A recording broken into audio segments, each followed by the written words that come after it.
আমার খুব মনে পড়ে, আমাদের বর্ধমান জেলার একবারই শেষ মাথায় রামদাসপুর বলে একটা গ্রাম ছিল, সেখানে জলসা। আমি তখন তালবিলি, আমি আব্বাজির সঙ্গে গেইছি টেস্কিতে। তো কোরআন ভালো পড়তে পারি, আমাকে বললে আমার আগে কিরাত পড়বে। স্টেজে গিয়ে বসেছি, আপনাদের মেদিনীপুরের একজন নবমুসলিম বক্তা ছিলেন আব্দুর রাজ্জাক রাত মেদিনীপুরি। তিনি মারা গেছেন, আল্লাহ জান্নাতি করুক, বলুন আমিন। খুব ভদ্র, খুব ভালো লোক ছিলেন, আল্লাহওয়ালা লোক ছিলেন। তো আমি ছোটবেলায় দেখেছি, আমাদের মাদ্রাসাতেও গেছেন, দেখতে খুব সুন্দর, ব্রাহ্মণদের ছেলে ছিলেন, কিন্তু মুসলিম। তো তিনি বক্তব্য দিচ্ছেন যে মুসলমানদের জন্যে প্রসাদ কেন খেতে নেই। তিনি তখন বলছেন গোবর আর মুতে ছিটে দেওয়া হয় বলে খাওয়া যায় না। আমি জানি না দেয় কি না, সে জানতো, সে বলেছে, তারই কথাটা বলছি, তবে আশা করি দেয় কি না জানি না। তো আব্বাজি বললেন যে আপনি বসবেন। বলে কেন? আমি আপনি ভুল বললেন। বললে তাই? বলে হ্যাঁ বসুন। বলে আপনি বললেন এই ছিটে দেওয়া হয় বলে খাওয়া যায় না, তাহলে ওপরের মালগুলো তুলে দিলে তো সব তলারগুলো খাওয়া যাবে। তিনি তখন ফেরে পড়লেন, বললেন তাইলে তো আমি জানি না। বললে শুনেন, কোরআনে আছে ইন্নামা হাররামা আলাইকুমুল মাইতাতা ওয়াদ দামা ওয়া লাহমাল খিনজির ওয়া মা উহিল্লা বিহি লিগাইরিল্লাহ। প্রবাহিত রক্ত, মরা জন্তুর মাংস, শুয়োরের মাংস, আল্লাহ ব্যতীত অপরের নামে উৎসর্গিত জিনিস তোমাদের জন্য হারাম করা হলো। কার জন্য? একজন আল্লাহকে বিশ্বাসী, রসুলকে বিশ্বাস করনেওয়ালার জন্য, মুসলমানের জন্য হারাম। বাকি আপনাকে হিন্দু ভাই দাওয়াত দিচ্ছে, আপনি খান, কোন রকমের বাধা নেই। আমি রোজার মাসে বর্ধমানের সব থেকে ভালো দামি মিষ্টির দোকান রাধাবল্লভ মিষ্টান্ন ভাণ্ডার, আমি রোজার মাসে কোনো কারণে মিষ্টি আনতে গেছি।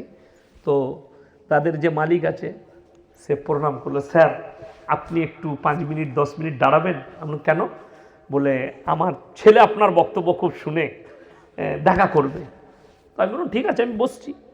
তো বাড়ি থেকে এলো, আসার পরে আমাকে বললে স্যার খুব ভালো লাগে আপনি বক্তব্য দেন, আপনার বক্তব্য শুনে ভালো লাগে, এই মিষ্টিটা আমি আপনার জন্য বানিয়েছি, আপনি খাবেন। হ্যাঁ, রোজার মাস আপনার জন্য বানিয়েছি, আমি আলাদা করে বানানো করিয়েছি, এটা 3 মাসেও খারাপ হবে না। না, মিষ্টি আমাকে বানিয়ে দিয়েছিল ডিব্বাই, আমি অবশ্যই গ্রহণ করলাম, জায়েজ আছে, খাবো, আমাকে উপহার হিসাবে দিয়েছে। কিন্তু যদি উদ্দেশ্য কোনো পুজো হয় জায়েজ নেই। যেমন আমি কোনো হিন্দু ভাইকে কোরবানিতে দাওয়াত দেওয়া আমার জন্য বৈধ নয়, তার আস্থায় কষ্ট পৌঁছানো হবে, তার ধর্মে আঘাত আনা হবে।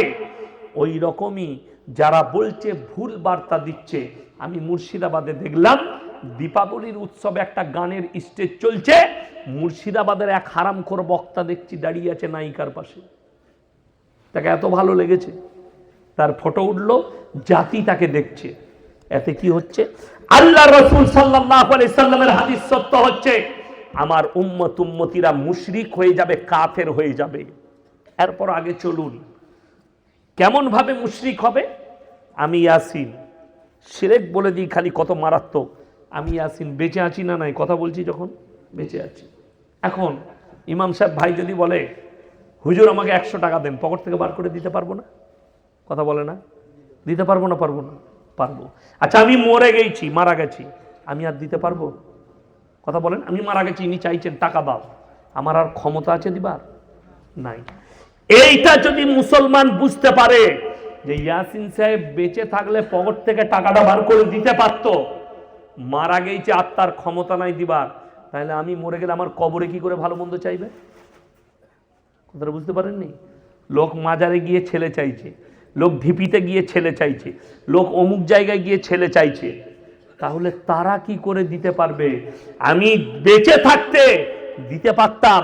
আপনি এটা বুঝতে পেরেছেন ইয়াসিন সাহেব মারা গেছে, আর কিছু দিতে পারবে না, তাহলে আমার কবরে গিয়ে চাইলে আমি কি করে দেব? মারাত্মক শিরক, মারাত্মক পাপ। আজকে দুঃখ হচ্ছে আমাদের সমাজটাকে মজাক বানিয়ে রেখেছে এক শ্রেণীর হুজুর। আপনি দেখুন না, সুদ খাওয়া আমাদের সমাজে হালাল না হারাম? হারাম। মুসলমান সুদ খায় না? খায় না? কথা বলে না? আপনাদের এলাকায় নাই কোনো সুদখোর? মুসলমানদের কথা বলছি, আছে না নাই? সে জানে না হারাম, জানে, তারপরও খাচ্ছে। মদ মুসলমানের জন্য হারাম না হালাল?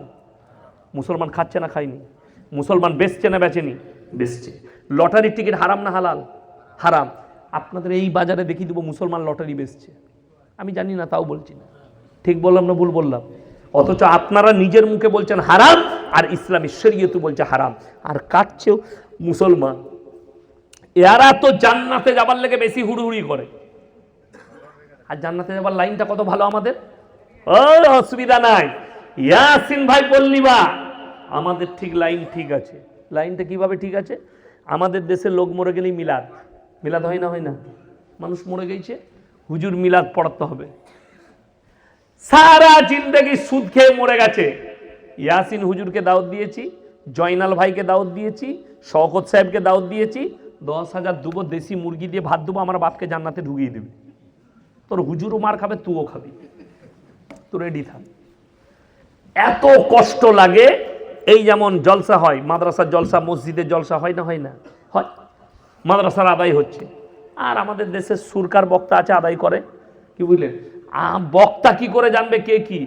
একজন লটারিওয়ালা এসে 1,000 টাকা হুজুরের হাতে দিলে আমার 1,000, আর হুজুর আহানে মান্দানে গুনাই মাঝে ছিল, আর ছিল কি না ছিল, 1,000 দিল, দিয়ে জান্নাতে ঢুকিয়ে দিল। ও দেখলে সালা এর থেকে ভালো জান্নাত আর কোথাও নাই। ও জীবনে লটারি ছাড়বে? ও তো জানে জলসায় গেলেই জান্নাত। হুজুর তো জান্নাতে ঢুকিয়ে দিল আমাকে। আজীব ব্যাপার। আমাদিকে দুঃখটা লাগে, মেদিনীপুরের ছেলে, বর্ধমানের ছেলে লরি চালায়, ট্রাক চালায়, চালাই না। খবর পেলাম, আমার এলাকারই কথা বলছি, খবর পেলাম অমুক মুসলমান ভাই ডানকুনির কাছে অ্যাক্সিডেন্ট হয়ে মারা গেছে। সকালবেলায় তার লাশ আসবে দুপুরে, ফজরের পরে নামাজ পড়ে গিয়ে তার বাড়িতে বসলাম, আত্মীয় স্বজনরা আছে। একজনকে জিজ্ঞেস করছি, ভাই ঘুমিয়ে গিয়ে অ্যাক্সিডেন্ট করেছিল গাড়ি চালাতে চালাতে? বলছে বুঝুন না, 1 বোতল করে খেত, কালকে 3 বোতল টেনেছে। কতটা দুঃখ লাগে। আপনি হাসছেন, এ কত ডেঞ্জার ব্যাপার ভাবতে পারেন? আর সেই লোক জিন্দেগি ভর গাড়ি চালিয়েছে মদ খেয়ে, তার মৃত্যুটাও হলো মদ পান করে। আর আপনি ইমামকে দায় দিয়েছেন যে আপনি জানাজার নামাজ পড়িয়ে, মুক্তাদিরা দায় নিয়েছে জানাজার নামাজ পড়িয়ে তাকে জান্নাতে দেব। যদি মদ জিন্দেগি ভর মদের ভাটিতে জীবন কাটিয়ে জান্নাতে যেতে পারে, সারা জিন্দেগি সুদের উপরে জীবন কাটিয়ে আমার আল্লাহ কোরআনে বললেন ওয়াহাল্লাল্লাহুল বাইয়া ওয়া হারামার রিবা, সুদকে হারাম করেছি, ব্যবসাকে হালাল করেছি। যারা সুদ খেলো হারাম জেনে, তারা আল্লাহর সঙ্গে যুদ্ধ ঘোষণা করলো। আমার নবীজি বললেন যারা সুদ খেলো তারা নিজের মায়ের সঙ্গে 36 বার জিনা করার সমান পাপ করলো। বলুন নাউজুবিল্লাহ। এই লোক জান্নাতে যদি চলে যায়, আমি আপনাদেরকে জিজ্ঞেস করছি, নবীজি চাচা যান কি অপরাধ করেছেন? কথাটা বুঝতে পারেননি? আল্লাহর নবীর চাচা কি অপরাধ করলেন? শুধু তাই নয়, হযরতে নূহ নবীর সন্তান পানিতে ডুবে মারা গেছে। চোখের সামনে যখন দেখতে পাচ্ছে আমার সন্তান মারা যাচ্ছে, বাপ তো রক্তের সম্পর্ক থাকতে পারেনি, কাঁদতে লেগেছে। আল্লাহকে বললেন লা আসিমা লিয়াউমা মিন আমরিল্লাহ, আল্লাহ এটা আমার সন্তান, আল্লাহ তুমি রক্ষা করো। চোখের পানি পড়তে লাগলো নূহ নবী। আল্লাহ উত্তর দিলেন লামিনাল খাসিরিন, হাত নামাও, দোয়া করতে পাবে না তার জন্যে যে আমাকে মানেনি, আমার নবীকে মানেনি, আমার দ্বীনকে মানেনি। তা না হলে তোমাকেও তোমার নৌকো সমেত ক্ষতিগ্রস্তদের মধ্যে ফেলে দেবো, তোমার নৌকো পাল্টিয়ে যাবে। নূহ নবীর দোয়া বন্ধ হলো, হাত নেমে গেছে। আল্লাহ নবী চাচা চলে গেল কলমা না পড়ে। আল্লাহ বললেন, আল্লাহকে বললেন নবীজি, ওগো আল্লাহ তুমি আমাকে যতদিন না নিষেধ করবে আমি আমার চাচার জন্য তোমার কাছে কেঁদে কেঁদে ক্ষমা চাইব।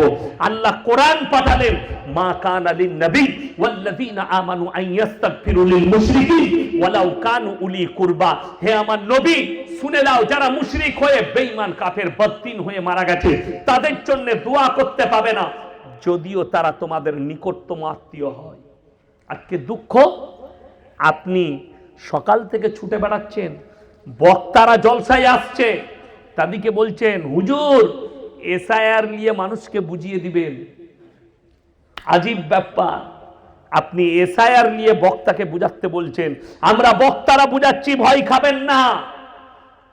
আজকে 1400 বছর আমার নবীজি দাওয়াত দিয়েছেন, সাহাবী, তাবিন, তাবে তাবিন, আম্মায়ে মুজতাহিদিন, ফুকায়ে সালিন, উলামায়ে দ্বীন আজও দাওয়াত দিয়ে যাচ্ছে। জলসায়, তবলিগে, মিলাদে, মসজিদে দাওয়াত দিচ্ছে যে 5 ওয়াক্তের নামাজ পড়া ফরজ। কেউ যদি নামাজ না পড়ে বেনামাজি হয়, যার নামাজ নাই রাসূল বললেন তার ইসলাম নেই। আপনি কবরের এসআইআর এর কাগজটা ঠিক করেছেন? ইমানদারির সঙ্গে বলবেন, ধরেলেন আপনার কাগজ নেই, আপনাকে বললে বেরিয়ে যা দেশ থেকে, কোথায় যাবে? বাংলাদেশে। আচ্ছা বলুন, ভিক্ষা করে খাবার পাবেন না পাবেন না? আচ্ছা, যারা ভিক্ষা করে তারা ভাত খেতে পায় না, খাবার পায় না? মাঝে মাঝে ভিখারি ভালো খায়। আপনাকে দেখিয়ে দেবো, কর্মচারী ভালো খায়, মালিক কি খায়? খারাপ খায়। অনেক মালিক আছে, রোগ হয়েছে, লিভার গোলমাল, কিন্তু কোটি টাকার মালিক, ডাক্তারে বলেছে খালি লিকুইড মাল খাগা। এরকম লোক আছে না নাই? কোটি টাকার ব্যালেন্স আছে, কিন্তু তাকে খেতে হচ্ছে ডাবের জল, তারপরে আপনার জুস আর অমুক। আর তার যে কাজ করে বাগানে, তাকে ডাক্তারে বলেছে যা পাবি বেশি করে চালিয়ে দিবি, তোর কোনো অসুবিধা নাই, বিরিয়ানি, পোলাও, গোস, কুরমার যা পাবি ছিঁড়ে দে, সে খেয়েই যাচ্ছে, কোনো অসুবিধা নাই। তাহলে রুজির মালিককে আল্লাহ। আপনি পৃথিবীর যে কোনো কোনায় থাকুন, রুজি আল্লাহ দান করবে। আজকে আপনি এসআইয়ের জন্য এত ভয় খাচ্ছেন, আমি দেশে থাকতে পাবো কি পাবো না, আমার সম্পত্তি থাকবে কি থাকবে না।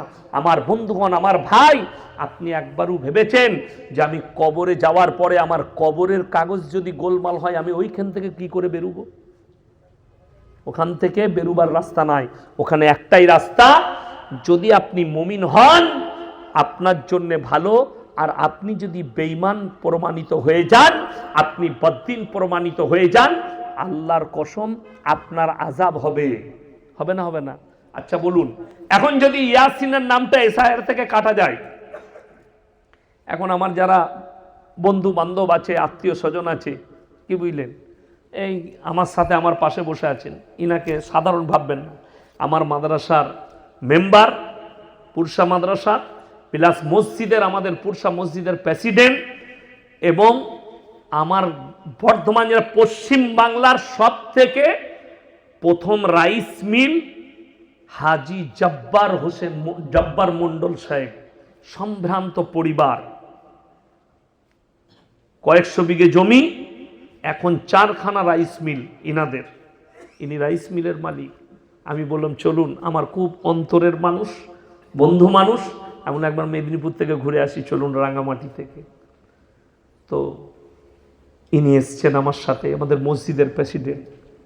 আপনি ইমানদারির সঙ্গে বলবেন, বুকে হাত রেখে বলুন যে আমার যদি কাগজের নাম না আসে, এই মানুষটা আমার জন্য ছুটবে না? ছুটবে না? ছুটবে। শুধু ইনি নয়, আমার যে ভক্ত পুলিশ অফিসার আছে, আরও যারা আছে, যারা আমার উকিল আছে, যারা ভালোবাসে, শিক্ষিত আছে, আমার এলাকার বিএলও যারা আছে, মাস্টার, কেন ইয়াসিন সাহেবের নামটা এলো না? ছুটবে না? ছুটবে না? কিন্তু আল্লাহর কসম করে বলুন তো, কবরে আমার জন্য কে ছুটবে? কেউ দেখতে যাবে আমার বাপের কি হচ্ছে? আপনি ভেবে দেখুন, চোখের পানি ফেলান যে আল্লাহর কসম, আমার আজকে মরণ হয়ে গেলে কালকে কবর, সেই কবরের এসআইআরটা কি হবে? কাগজ আপনি ঠিক করুন, এটা সরকারি প্রতিক্রিয়া, আপনি করেলেন, সব ঠিক করুন, ঠিক আছে, আল্লাহর কসম কবরকে মনে করুন যে আমার কবর যেন সুন্দর হয়। কবর যদি এতটুকু গোলমাল হয়ে যায়, আপনার কি হবে? এই চিন্তা করুন। সবাই বলুন, আমরা হারাম জিনিস থেকে নিজেকে বাঁচাবো। জোরে বলুন ইনশাআল্লাহ। আজকে দুঃখ এটাই লাগে, দেখুন আমি বললাম যে কোনো ঠাকুরের উৎসবে যাওয়া যাবে না, ঠাকুরের কাছে যাওয়া যাবে না, ঠাকুরের